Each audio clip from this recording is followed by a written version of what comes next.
Welcome to Rock the Crown.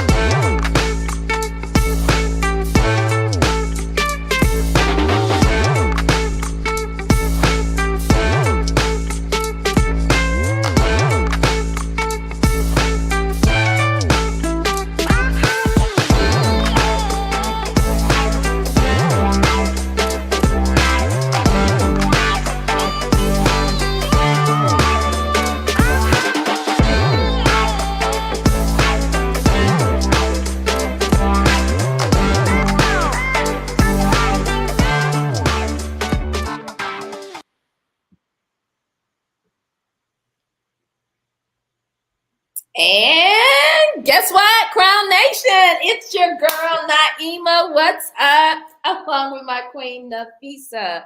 Assalamu alaikum and welcome to Rock the Crown. So tonight we are about to do a totally social and uplifting segment.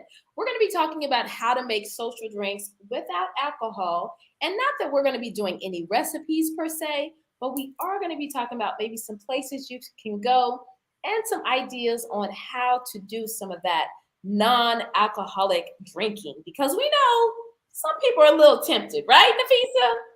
Right. Some people are a little tempted, and we are excited to bring you this because there are trends going on which are making more options available for when we go out. Might not feel as awkward as or feel like we always got to drink water or ginger ale, all the time. So we wanted to talk about that because we know that we are social beings and we like to go out, not just among Muslims, but be out at networking, business events, other social events.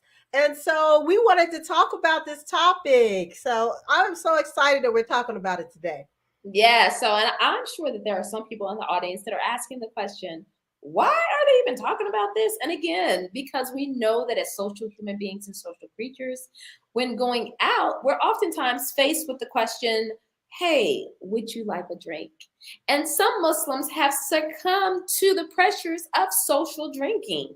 So we want to make sure that we have some solutions in place for all of the Muslims who do not want to succumb to the social drinking. So let's go over some statistics. So CNN did a study recently that talked about that in the year ending May 14th, U.S. retail sales of non-alcoholic drinks and spirits grew about 116% to $4.5 million, according to Nelson IQ. And alcoholic spirit sales actually slipped down about 1% to just under $21 billion. So although the alcoholic side is slipping, there is still a large gap between non-alcoholic versus alcoholic drinks, but that 116% increase is a great advantage. And so in that same period, non-alcoholic beer actually jumped 21% to $3.6 million, and non-alcoholic white rose wine rose 20% to $50 million. So what do all these numbers really mean? It basically means that there are people who want to have drinks that basically do not have any alcohol in them. And some of those reasons can be both medical as well as, again, what we were talking about earlier, socially. But there is a place here in Atlanta, and I know, Nafisa, you have some places maybe there in DC as well, right? That are Right. actually building audiences of non-alcoholic drinking. And one thing we want to also make sure that we're talking about this, because of course we know we have young people that kind of also succumb to some of these pressures and ills. And how can we have these safe alternatives for our young people as well as the adults? And we have to have some safe alternatives because we know that we don't have to match everything like what everyone else is doing. But if we know that we're having specific trends, we definitely want to make sure that we are matching those social trends with the correct thing from the Islamic perspective. And so let's share this video that we have right here really quickly.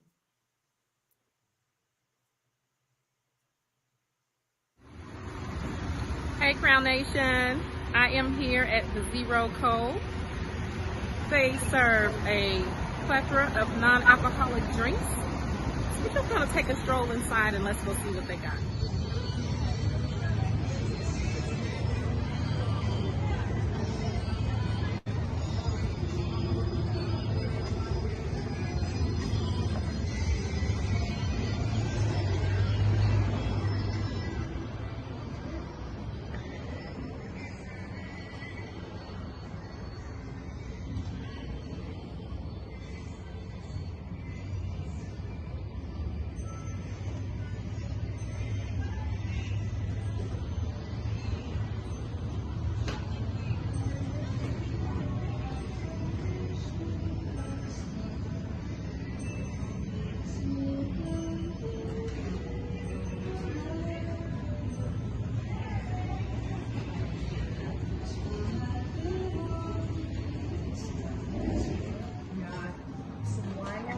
Over here. So these are wines that are not trying to mimic a typical red or a white.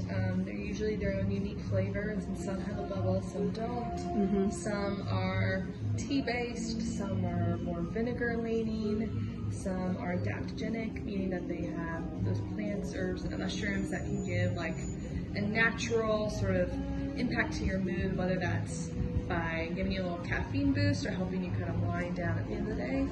And then in the middle we've got some red wines and some rosés, and then we've got like some vermouth replacements up top.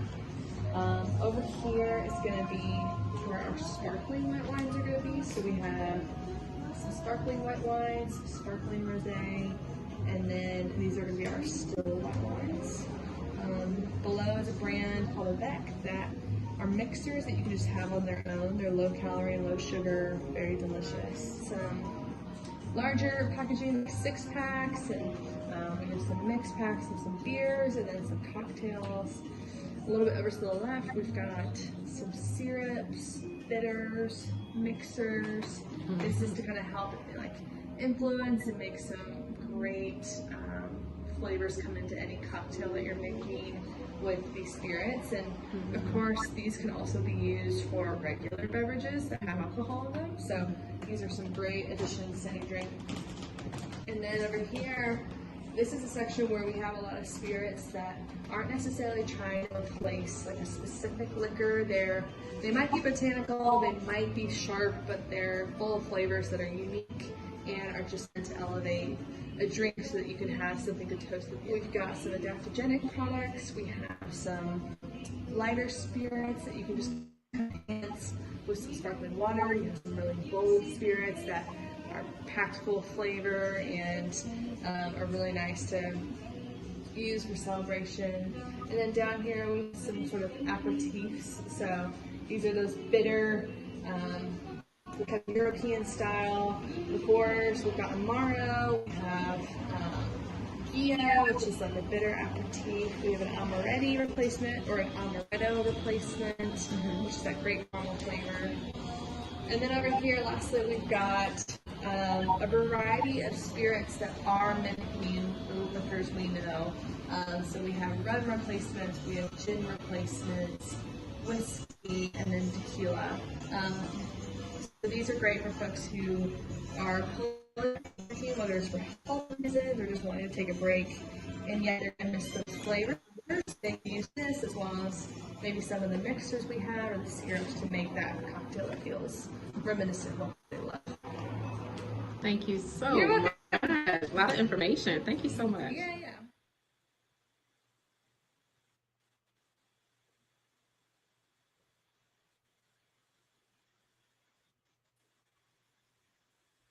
Well, all right, all right, all right. Well, you see our girl, she's Yeah. walking out with a package, honey. She made sure she got some from, again, Yes.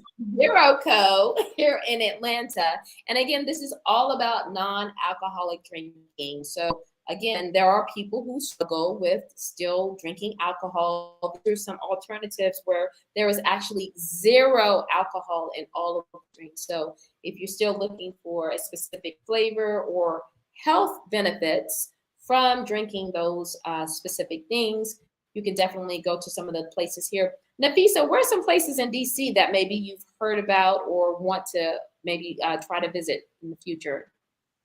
Yeah, there's a couple places here in DC, and actually, what made me started thinking about it is because I think I was looking out, since I'm new to DC, I'd be trying to look for different restaurants and stuff like that to go to, and Mm-hmm. I was looking for. I started hearing about these non-alcoholic bars, right?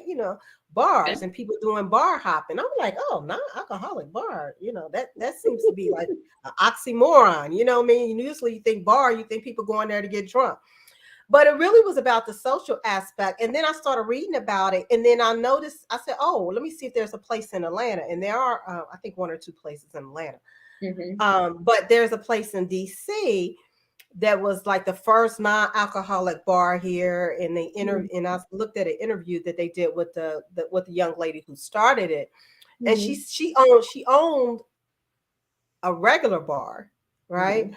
And then because it was a lot of people that started coming to her bar who was recovering alcoholics, who Okay. told her about the social experience, the whole um, socializing aspect of coming to the bar, not just actually the drinking of the alcohol. So she went in and decided to start up this zero bar, Okay. basically for her recovering alcoholic friends. And so that's how she started. So now there's like a movement of starting these non-alcoholic bars, and people are not just starting them out of the goodness of their heart. I mean, or Right. for charitable reasons. They actually find that they're more profitable, that the profit margins are higher, because you figure if you're still charging $12, $15 for a drink, but you don't have to put alcohol in the drink, right?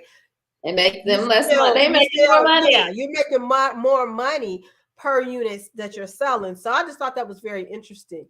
And so another thing I started doing here in DC, because before, well, me and my husband would go out to restaurants, and I'm sure you can testify to this too, Naomi, especially when you go to fine dining, they always give you two menus, right? They give you the Right. drink, a wine list, and they give you the other menu. Well, we were automatically, since we don't drink alcohol, oh, we don't need that list. We wouldn't even look at it. Right. Oh, we don't need that, and give it back, to the waiter or whatever. So now what I started doing, I actually started looking at it, right? And a lot of times they will have a section on there for non-alcoholic wines or Okay. non-alcoholic drinks, which before Okay. you never saw that. And so Mm-hmm. that's been a way for us to go into different restaurants and see that. And I thought that was just, very interesting. So they have one here in DC, and then they have another one, which is a pop-up shop that's in Virginia.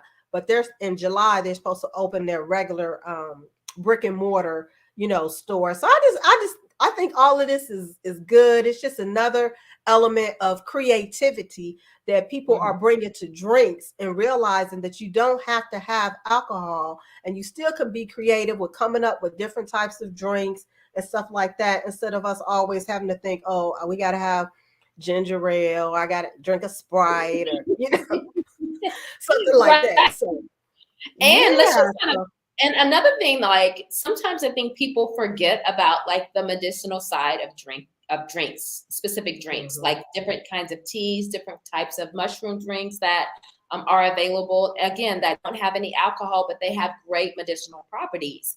And this is Mhm. really something we should also probably think about, and really asking people who are watching the show to kind of explore that, because of all the medicinal opportunities that we have. We know that people need to be drinking more types of drinks that are going to help them to heal better, right? And not just smoothies and all of these other different things, but also sometimes drinking these drinks at room temperature also will help in Mhm. terms of their health health benefits and things like that.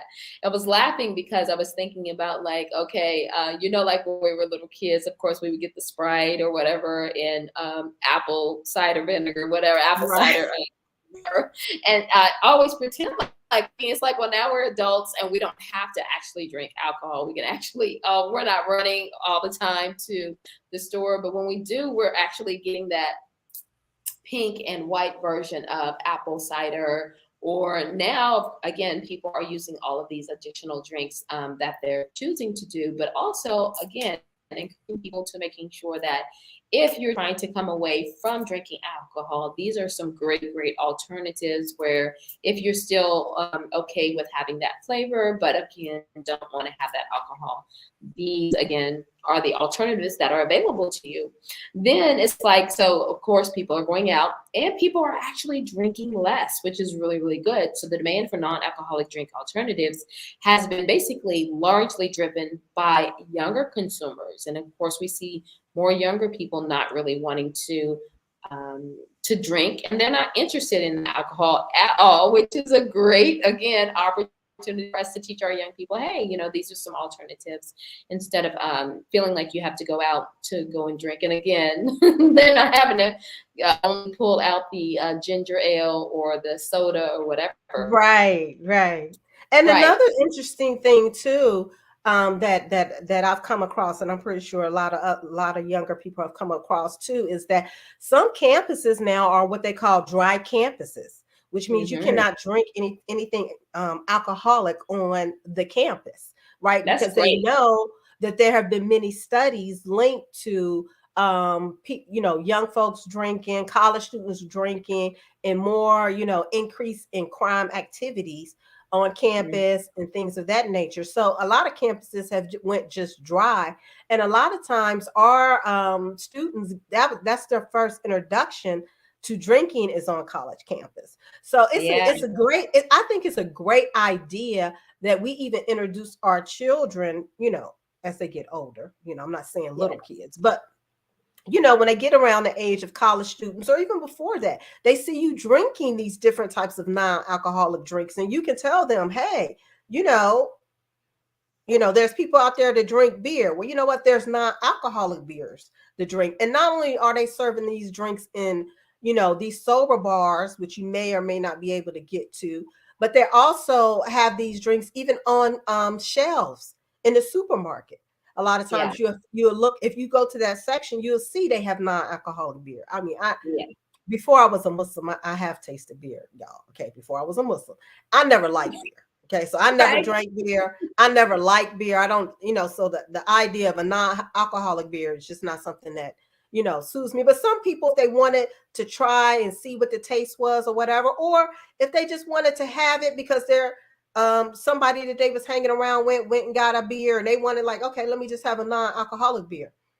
That's an option too of us introducing our young people, so they don't have to think, oh, I either do the alcoholic or I'm just not going to do anything at all. We can say, oh no, this is an alternative. And a lot of times they may be able to even introduce their peers to the non-alcoholic part because they probably never even knew that there was a non-alcoholic counterpart. Well, they never So knew. yeah, they never knew that was a non-alcoholic part. And even a lot of times when you're drinking, wine, I'm talking about non-alcoholic wine. There's a lot of non-alcoholic wine that's out there.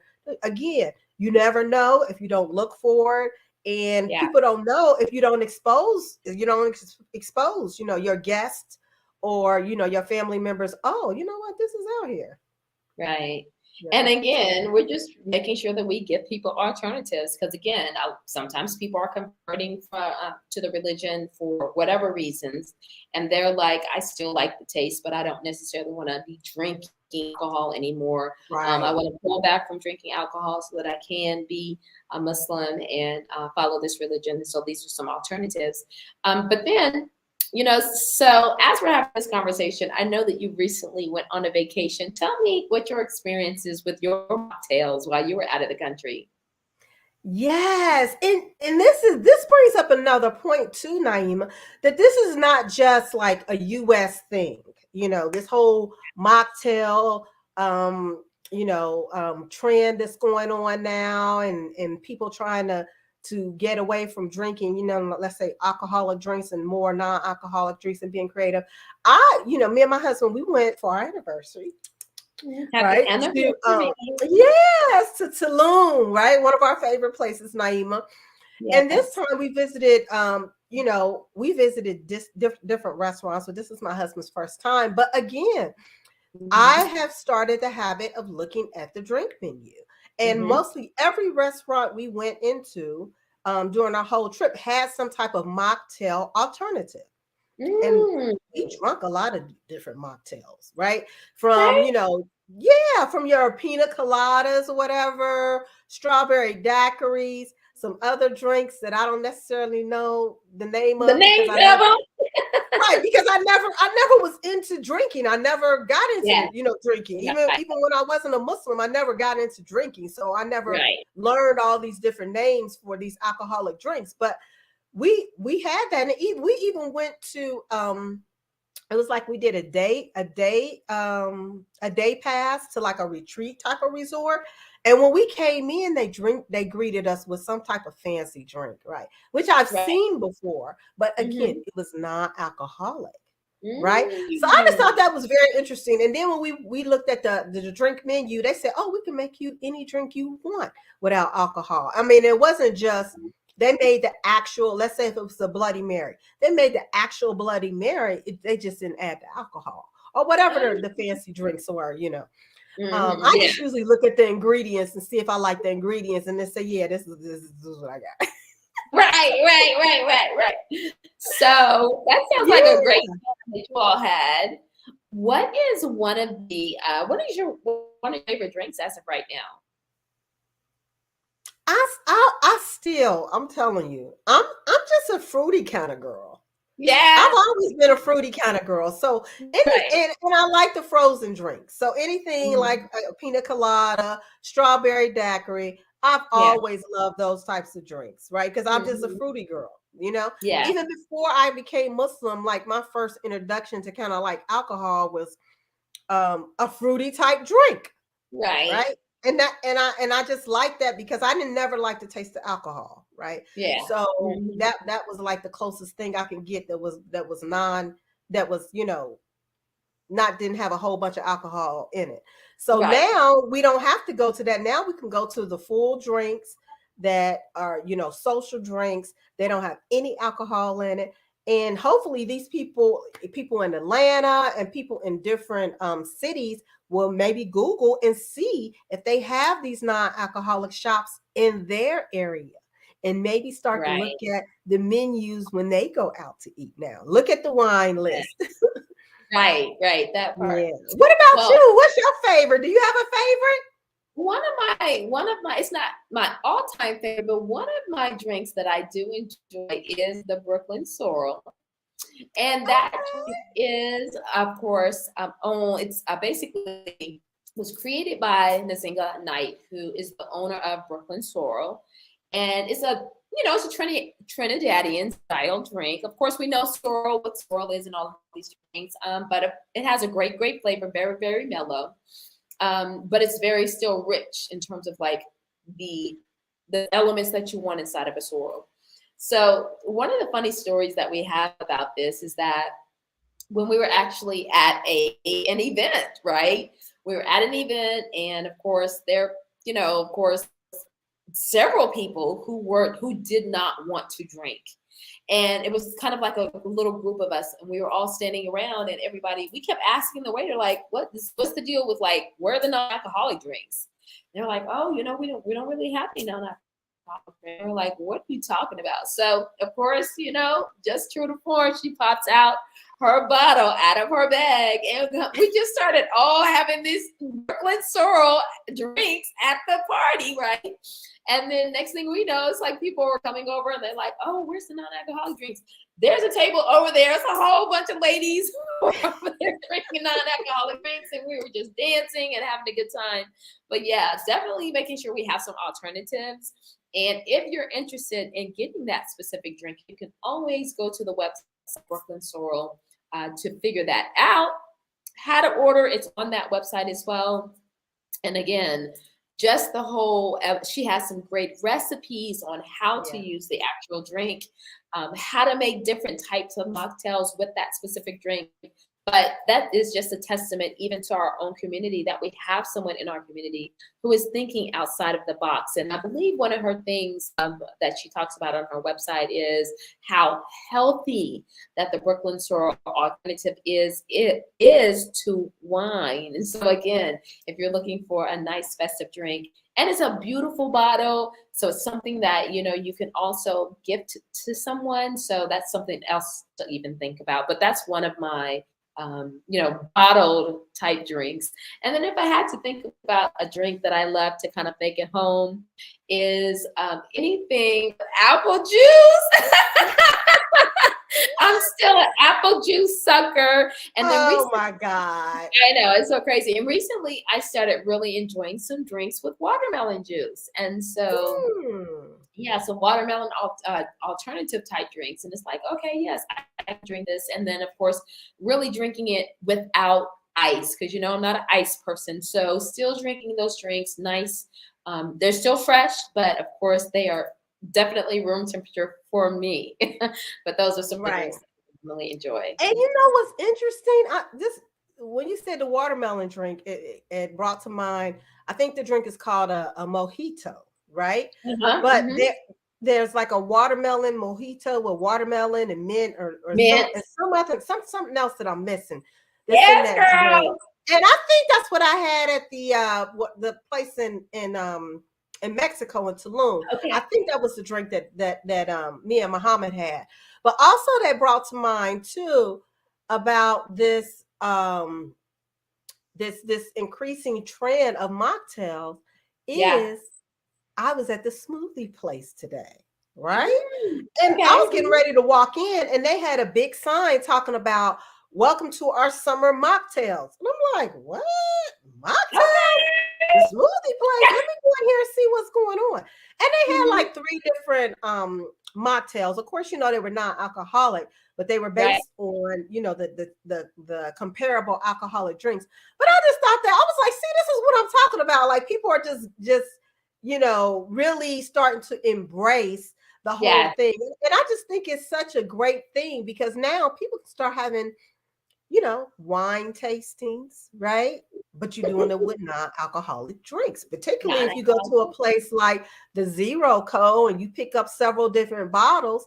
You might have a little party at your house, and y'all could just go through the wine tasting. So somebody can start doing this and letting us know what are the best, non-alcoholic wine drinks to drink, if you want the white wine effect, whatever that is. And the red wine, right? Different flavors, there's a whole science behind wine and matching it up with your different entrees that you have, or different meats and stuff like that you have. So somebody can get into that same type of thing, but just doing it with these different non-alcoholic wines that are coming up or whatever. So I just think it's just a great way to be creative, just like people are being creative with different appetizers or hors d'oeuvres and that type of thing. You can be creative with all these different types of drinks as well, to have, when you have your different parties at your home, or when you're going to a party, because a lot of times people like to take something and you don't necessarily always want to take, a 2 liter of Coca-Cola or, whatever, or just a regular mango juice, you know what I mean? Now you can take different bottles, of different things that might be, good. And I love the Brooklyn Brew Sorrel drink as well. I've ordered, I think, the 3-pack with her. It kind of gets me in the mind of like a red wine, what you would imagine a red wine to be. That's what it kind of. I've never tasted red wine, so I don't really know what it tastes like. But just in terms of how they describe red wine, a red wine tasting or whatever, it kind of gives me that same type of feeling or flavor, that I imagine it would taste like. Yes. The Brooklyn Brew Sorrel, as they say, since yes. And of course, people are just like, oh my goodness, this is like the best alternative, and just some great opportunities again for people to use that specific drink if they want to have something again that's non-alcoholic, Right. very, very healthy, and very, very flavorful. And again, something Yeah. else we want to talk about is, again, making sure that people are understanding that if you are choosing to do and have non-alcoholic drinks, we are not promoting drinking. Let me just say that again. We are not promoting drinking. We're promoting alternatives for those who are choosing to either want to have a specific type of drink, and what is the alternative as a Muslim. So because we know that, again, many Muslims have succumbed to, hey, I socially drink only. Well, we know that in Islam, drinking alcohol is forbidden. So how can we combat those those things that we're finding challenges with? And this is just one way that we're trying to combat those. But it is summertime, so definitely want you all to make sure that you're going online. Look at some of the mocktails that you have for this summer. Think about using watermelon and cucumber and lemons and limes and getting out those strawberries, those blueberry drinks, right? And Yep. again, don't forget the Brooklyn Brew sorrel that you maybe have Right. on your well. And and not to put shade, hey, just go ahead and get some of that apple cider as well. And some of that, we laugh about ginger ale, but so many people love the ginger ale as well. I know. Of course, and thinking about how can we get these drinks and like make them into, I'm still down for a root beer float for the summertime. You know what I'm saying? And so even if you go and add a little bit of that, as they would say, non-alcoholic vermouth or non-alcoholic whatever I don't know what those drinks are, but you know what I'm saying? Some of those non-alcoholic alternatives, and how they're making the Shirley Temple, which, came from some type of drink where, again, even in the early 20s and 30s, when people were deciding not to drink, then that's where that Right. drink came from. And so just thinking about, again, those alternatives. But I'd like to do a competition. Nafisa, what do you think about you and I, and asking Neff to come up with a drink and then presenting our drink during the week? That'd be great. Yeah, let's do it. I think that's going to be so much fun. So I'm here in Morocco, and guess what? There are some great drinks out here, like different types of sodas. And of course, you have your regular Coca-Cola, but then they have some alternatives here. So I'd love to share some different types of drink with you all so that you can see exactly what we have going on. That is some fun, again, non-alcoholic alternatives. Right. Exactly. This has Okay. been great. Yeah, let's do it. Okay, it's so exciting. So, although again, thank you so much, Nefertari, for going down to the Zero Co and allowing for us to see the entire, all of the selections that they have there. And from my understanding, I think that people are able to go there, have, I think they have like some social hours and things like that. And I also believe that there are at least one, if not two, additional places here in Atlanta. But even if not, Google those places, those non-alcoholic alternative places here in Atlanta, as well as there in DC where Nafisa is. And if you'd like to share anything with us, you can definitely send anything through our email. You can reach us on rockthecrownforus@gmail.com. And again, if you want to get some of the Brooklyn Brewed Sorrel, you're welcome to go to that website, brooklynbrewedsorrel.com. Go and check out the story of Miss Knight and see exactly how she created that drink in 2015 and how you can get some orders on that drink as well. And so thank you so much, Crown Nation. We want to remind you to subscribe to us on YouTube, follow us on Instagram, and like us on Facebook. And until next time, we hope to see you soon. Assalamu alaikum. Assalamualaikum. We'll see you soon.